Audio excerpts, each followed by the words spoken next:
جندب ابن جناده روایت میکند از عبدالرحمن معاذ ابن جبل رضی الله عنه که رسول اکرم صلی الله علیه و سلم فرمودند اتق الله حیث ما کنت، هر کجا که باشی از خدا بترس.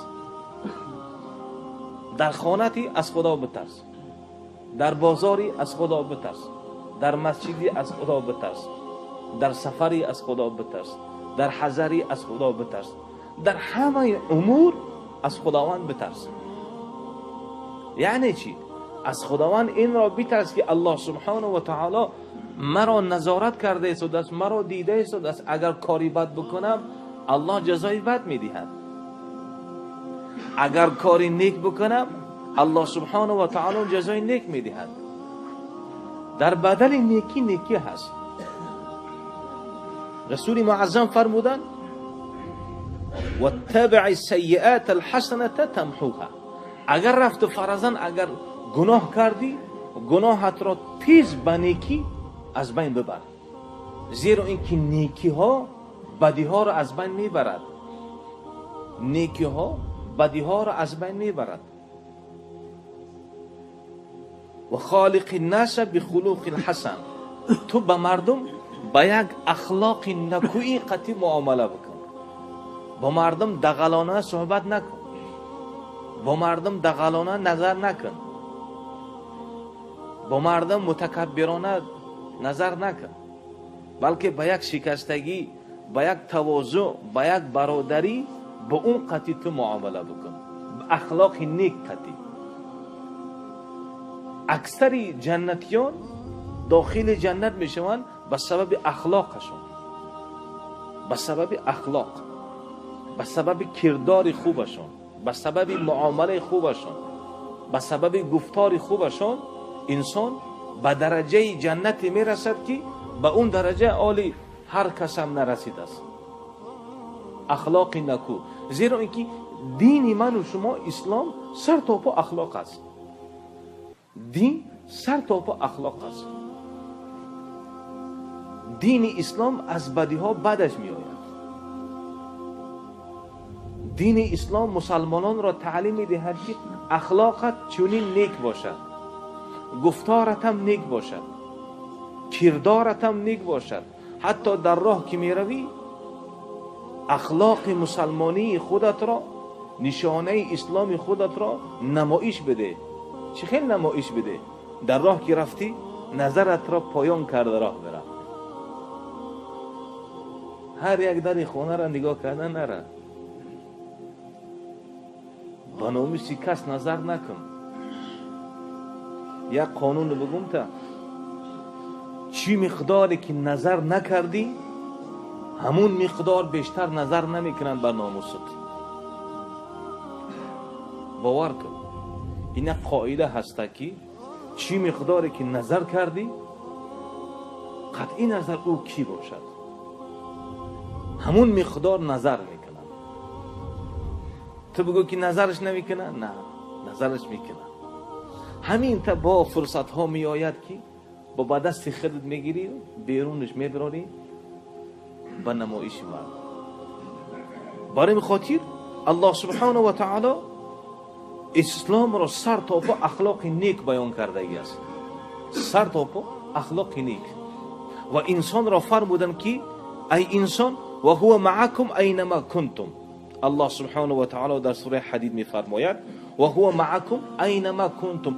خدا با همراه شما هست هر کجایی که شما باشید. یعنی چی؟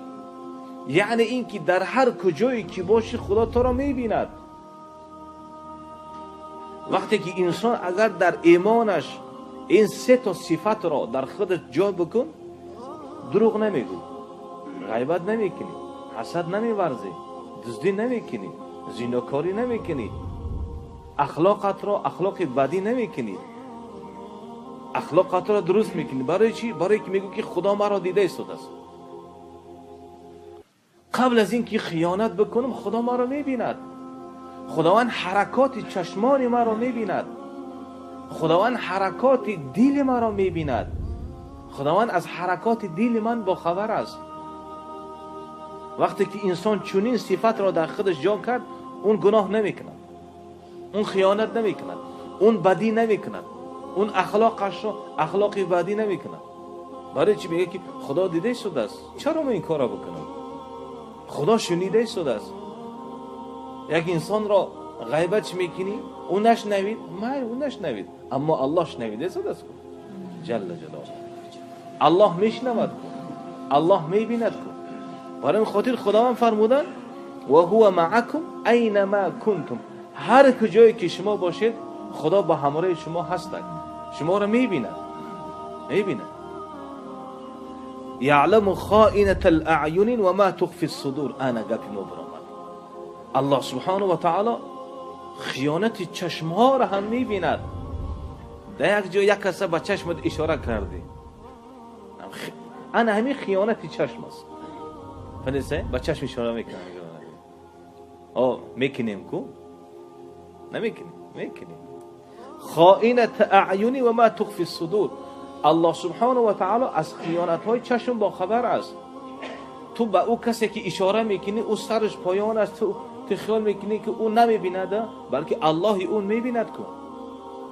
و یعلم ما تخفی الصدور، اون چیزی که در درون سینه ها پوشیده هست الله از اون با خبر است. الله او را میداند. در سوره تبارک الله سبحانه و تعالی میفرماید و هو علیم بذات الصدور. الله سبحانه و تعالی از درون سینه های شما با خبر است که در درون سینه های شما چی گپ ها رفته شده است،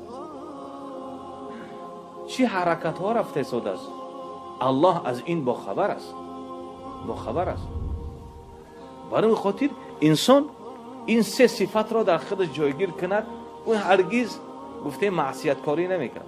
و هر شب که میشود در جایگاه خوابت بدرو، همین را مراقبت بکن که امروز من چی فایده رسوندم، امروز من برای پدر و مادرم چی فایده رسوندم، امروز من برای جان خودم، برای دانش خودم، برای اخلاق خودم، برای رفتار خودم من چقدر فایده آوردم.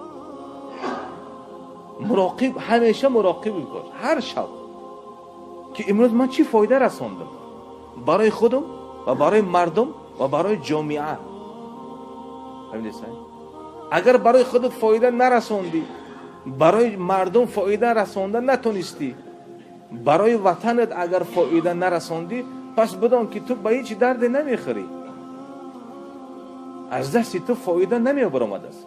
انسان کوشش میکند، حد اقل کوشش میکند که یک موی سفید کلانسال را کلوش پاش در پیش پاش بموند. همین هم فایده هست، همین هم اجر دارد، همین هم از اجر خالی نیست. مراقب بکن که امروز من چقدر دانش آموختم، امروز مکتب رفتم، در مکتب من از معلم ها چی چیزها را یاد گرفتم. معلم برای من ترغیب داد، برای من تشویق داد، برای من علم را انتقال کرد. آیا من گفته های معلم را بجای آوردم یا نیاوردم؟ این را مراقب باش. وقتی که این را مراقب که شدی که خداوند نظارت کرده شده است، خداوند میبیند، خداوند میشنود، هرگز انسان دست به گناه و معصیت نمیزند. الله سبحانه و تعالی اخلاق من و شما را اخلاق نیکی بگرداند. الله سبحانه و تعالی جامعه من و شما را جامعه فایده آور برساند. الله سبحانه و تعالی من و شما را برای راست هدایت نماید.